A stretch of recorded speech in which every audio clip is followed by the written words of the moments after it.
Siddiqui voice channel.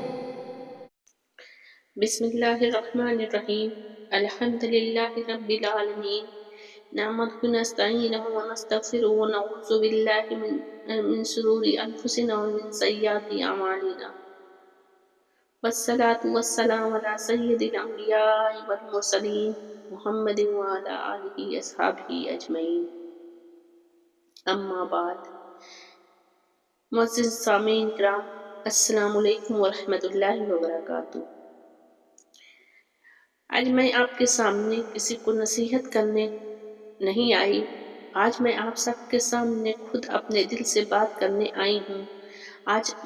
آج میں آپ سب کو ایک لمحے کے لیے کچھ بتانے آئی ہوں۔ آپ ایک لمحہ رک کر خود سے پوچھیں، کیا ہمارا ایمان صرف زبان پر ہے یا واقعی ہمارے دل میں بھی اتر چکا ہے؟ کیونکہ زبان سے کلمہ پڑھ لینا آسان ہے، لیکن دل کو کلمہ کے حوالے کرنا مشکل ہے۔ ہم سب کہتے ہیں لا الہ الا اللہ محمد رسول اللہ، مگر سوال یہ ہے جب دکھ آتا ہے تو دل کس کو پکارتا ہے؟ جب آنکھوں میں آنسو آتے ہیں تو سہارا کس کو سمجھتے ہیں؟ جب سب خاموش ہو جاتے ہیں تو دل کس سے بات کرتا ہے؟ میرے عزیز، یہی وہ جگہ ہے جہاں زبان والا ایمان اور دل والا ایمان الگ ہو جاتا ہے۔ ایمان صرف یہ مان لینے کا نام نہیں کہ اللہ ہے، رسول صلی اللہ علیہ وسلم ہے، قرآن حق ہے۔ ایمان یہ ہے کہ اللہ کے فیصلے پر دل راضی ہو، اللہ کی مرضی پر آنکھیں نم ہو مگر دل مطمئن ہو، اللہ کی طرف سے آئی آزمائش کو سزا نہیں امتحان سمجھا جائے۔ ایمان وہ چیز ہے جو عورت کو کمزور ہونے کے باوجود ہمت دیتی ہے، جو ماں کو تھکن کے باوجود مسکرانا سکھاتی ہے، جو بیٹی کو صبر اور بہن کو حوصلہ عطا کرتی ہے۔ لا الہ الا اللہ یعنی میرے دل پر حکومت صرف اللہ کی ہے۔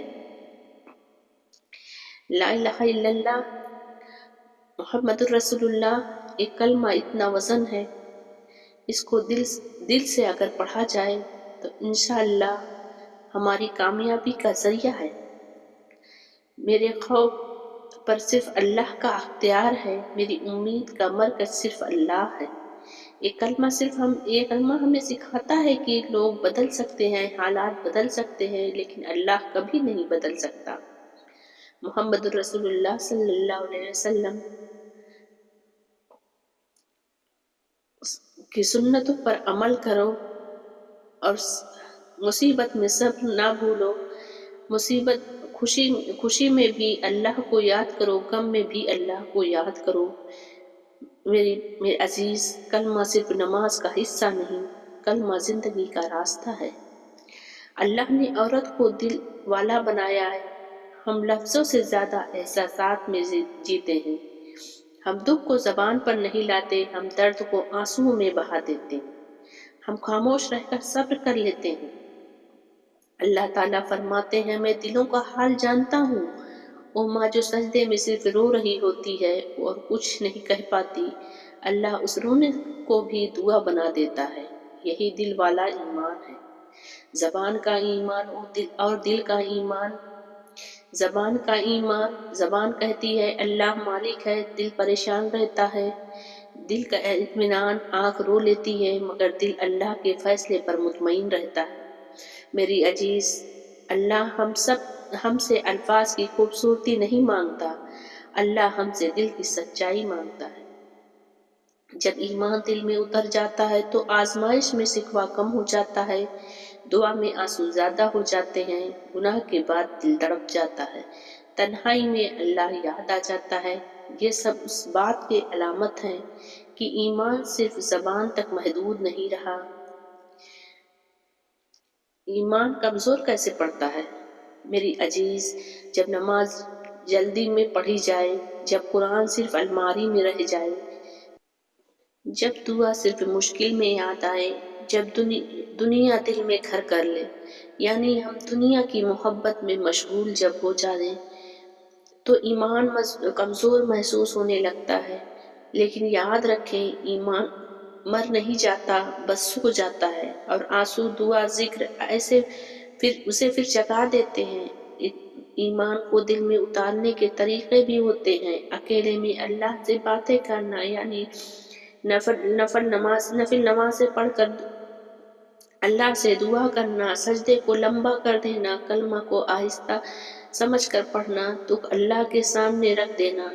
اللہ کو ہماری مکمل عبادت نہیں چاہیے، اللہ کو ہمارا سچا دل چاہیے۔ اگر ہم سچے دل سے اللہ کی عبادت کریں تو انشاءاللہ ہمارا دل بھی زندہ ہو جائے گا اور ہمارا ایمان بھی پختہ ہو جائے گا۔ آئیے ہم اللہ تعالیٰ سے دعا کرتے ہیں کہ اے اللہ، ہم تیری وہ بندے اور بندیاں ہیں جن کے دل تھکے ہوئے ہیں، جن کی آنکھیں نم ہیں، جن کے پاس تیرے سوا کوئی نہیں۔ اے اللہ، ہم زبان سے بہت کچھ کہہ لیتے ہیں مگر دل کے زخم صرف تو ہی جانتا ہے۔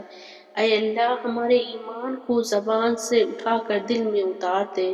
اے اللہ، جب ہمیں لگے کہ ہم اکیلے ہیں تو ہمیں اپنا قرب محسوس کرا دے۔ اے اللہ، جو آنسو ہم نے تنہائی میں بہائے، جو دعائیں ہم نے دل میں چھپائیں، جو صبر ہم نے خاموشی میں کیا، ان سب کو اپنی بارگاہ میں قبول فرما۔ اے اللہ، ہم سے جو گناہ ہوئے ہیں، ہم نے جو گناہ کیے ہیں، اے اللہ، کمزوری میں، نادانی میں، مجبوری میں، اے اللہ اپنی رحمت سے معاف فرما دے۔ اے اللہ، ہمیں اپنی رحمت سے مایوس نہ کرنا۔ اے اللہ، ہمیں اپنے در سے خالی نہ لوٹانا۔ اے اللہ، ہمیں صابر لوگوں میں شمار عطا فرما دے، شکر گزار بنا دے۔ اے اللہ، اپنے دین کی طرف جوڑ دے۔ اے اللہ، ہمارے گھروں میں سکون ڈال دے۔ اے اللہ، ہمارے دلوں میں محبت ڈال دے، ہمیں شیطان کے وسوسوں سے بچا لے۔ اے اللہ، ہماری اولاد کو ایمان والا بنا، انہیں نماز والا بنا، قرآن والا بنا، اخلاق والا بنا۔ اے اللہ، جو بہنیں بیمار ہیں انہیں شفا عطا فرما، جو پریشان ہیں انہیں پریشانیوں سے نجات عطا فرما، جو تنہائی میں تیرا قرب چاہتی ہیں، اے اللہ انہیں اپنا قرب عطا فرما۔ اے اللہ، ہماری قبروں کو روشن فرمانا۔ اے اللہ، ہمارے لیے منکر نکیر کے سوالات کے ٹائم سہولیت عطا فرمانا، آسانی عطا فرمانا۔ اے اللہ، جب آخری وقت آئے، وقت نزا آئے تو ہماری زبان پر کلمہ طیبہ یعنی کہ لا الہ الا اللہ محمد رسول اللہ نصیب فرمانا۔ اے اللہ، ہمیں ایمان پر زندہ رکھ، ایمان پر موت عطا فرما۔ اے اللہ، قیامت کے دن ہمیں ایمان والوں کے ساتھ اٹھانا۔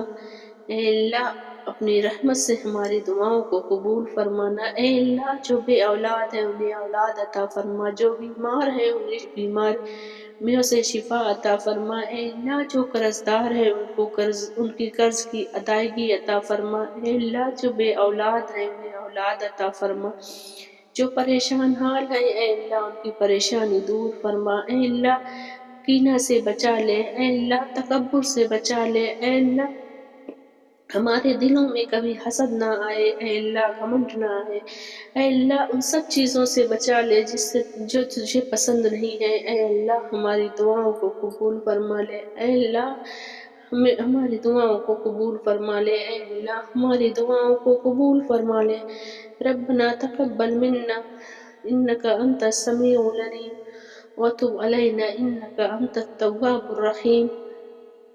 سبحان ربک رب العزت عما یصفون وسلام علی المرسلین والحمد للہ رب العالمین۔ السلام علیکم ورحمۃ اللہ وبرکاتہ۔